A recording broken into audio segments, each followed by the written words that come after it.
30 years ago when a lot of live animals left the likes of Hungary, Romania, and even maybe Slovakia.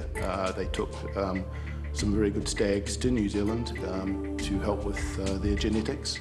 And it's funny enough, all these years later, the genetics are coming back home to Eastern Europe. So it's good news for deer farming worldwide, and there's a very good future as people learn about the benefits of the meat especially. 25. júla 2007 sa uskutočnil prvý transport 50-kusového jelenieho stáda z Nového Zélandu na Slovensko. Práve ono, spoločne s pôvodným stádom jeleňov z Európy, tvorí základ zvery s overeným pôvodom na tejto farme. Slovensku sa podarilo dať dokopy gény rôznych krvných línií a tým zabezpečiť heterogénnosť genofondu jelenia lesného. Inseminačná stanica XCL Breeding Service na Slovensku nie je len farma. Je to, ja to volám tak ľudovo 3 v 1. A 3 v 1 znamená, že okrem samotnej farmy jeleňov, čiže chovu zvierat, kde sú aplikované veľmi prísne technologické prvky, tak máme aj inseminačné laboratória, ktoré práve slúžia na spracovanie spermií, či už z jeleňov, z danielov alebo z muflonov, presne na to, na čo sme boli zriadení.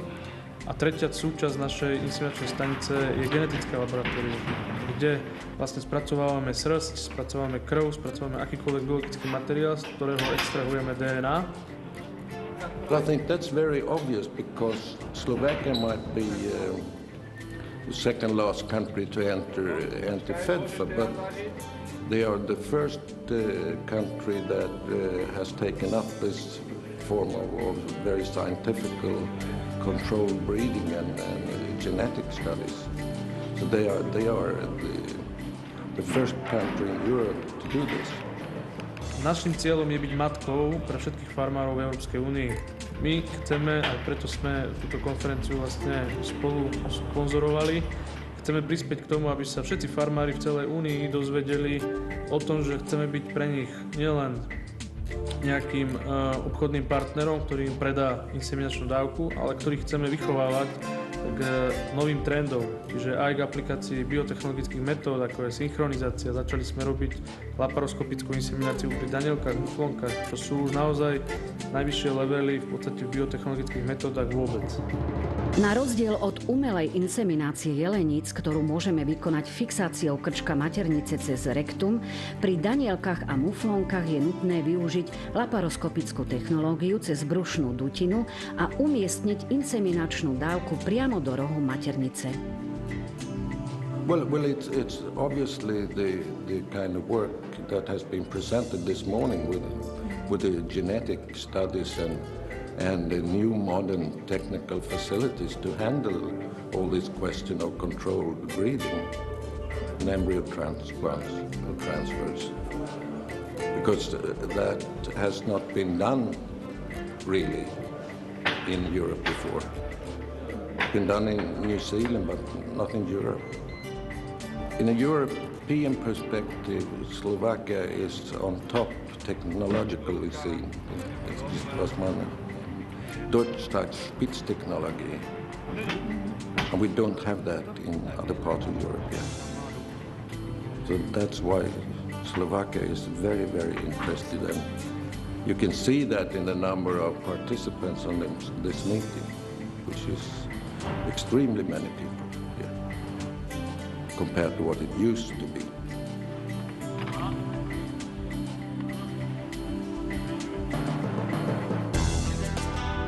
Exkurzná časť pokračovala návštevou najstaršej danielej farmy na Slovensku vo Veľčiciach pri Nitre.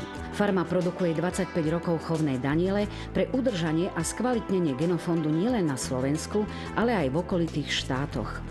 Žiaľ, nedostatok času a nepriaznivé počasie nedopriali účastníkom pohľad na tieto nádherné zvieratá, ktorých je na farme v súčasnosti okolo 500 kusov. Viac šťastia už mali potom v Topolčiankach na Zubrej zvernici, ktorá bola založená v roku 1958. Jej poslaním bolo prispieť k záchrane zubra hôrneho pred vyhynutím.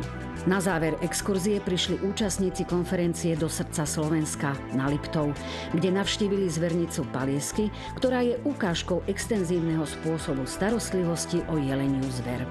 Sledujme teraz ich putovanie, no vráťme sa k základnej filozofii konferencie, ktorou je obchod s farmovými zvieratami a ich produktami.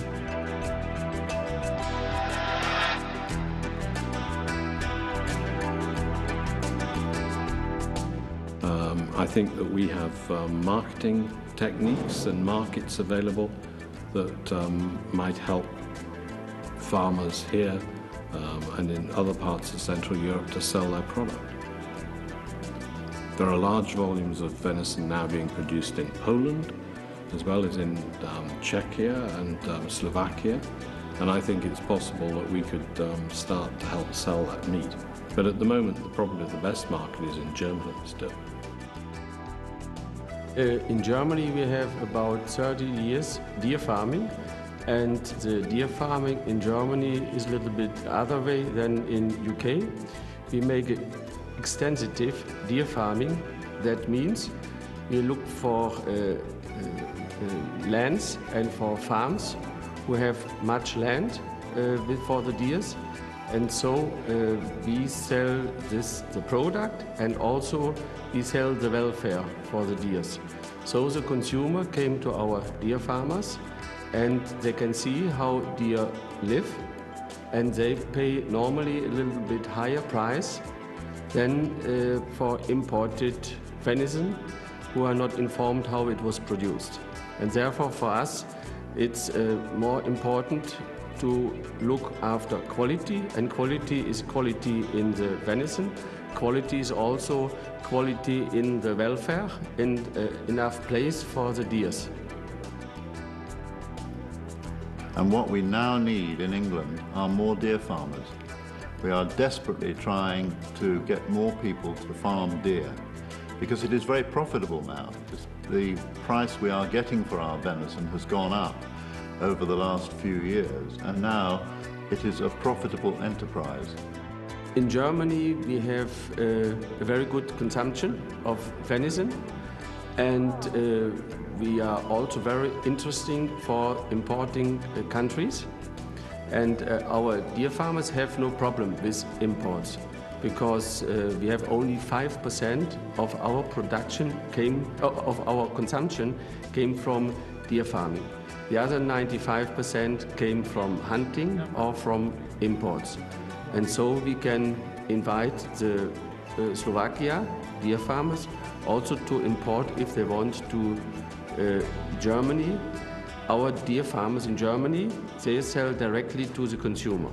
And so we have a very good market for our deer farmers. We have about 6,000 deer farmers, and from this about 80% have fallow deer and 15% red deer. And the market goes from the producer directly to the consumer.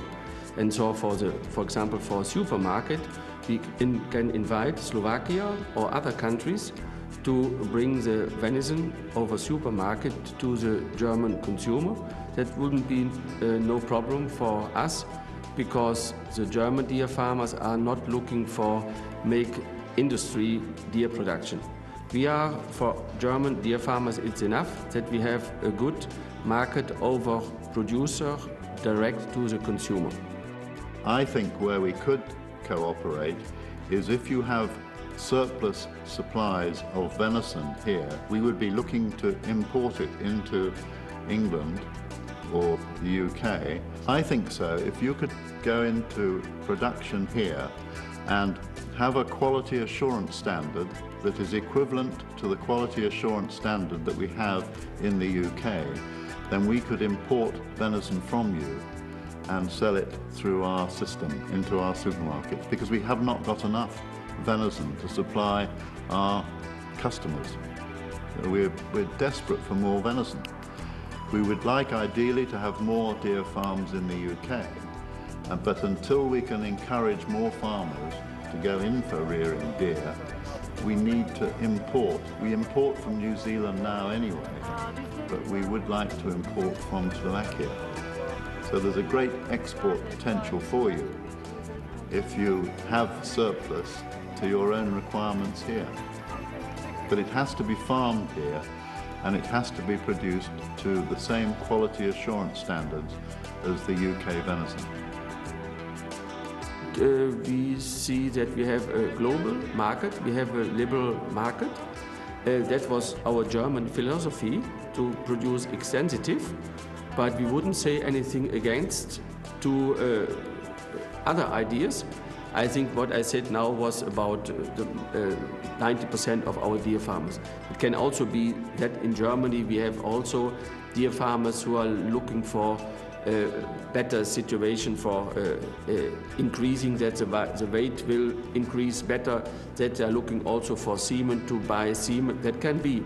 But our general politics is that the deers live like they want. We are also looking for male deer that they are very fit, that they have a good looking. So there we also a little bit working in genetic, but not so intensive, that we checked what increasing each of the female and each of the younger deers will have. We are looking for a good quality of the females and the males, but that's enough.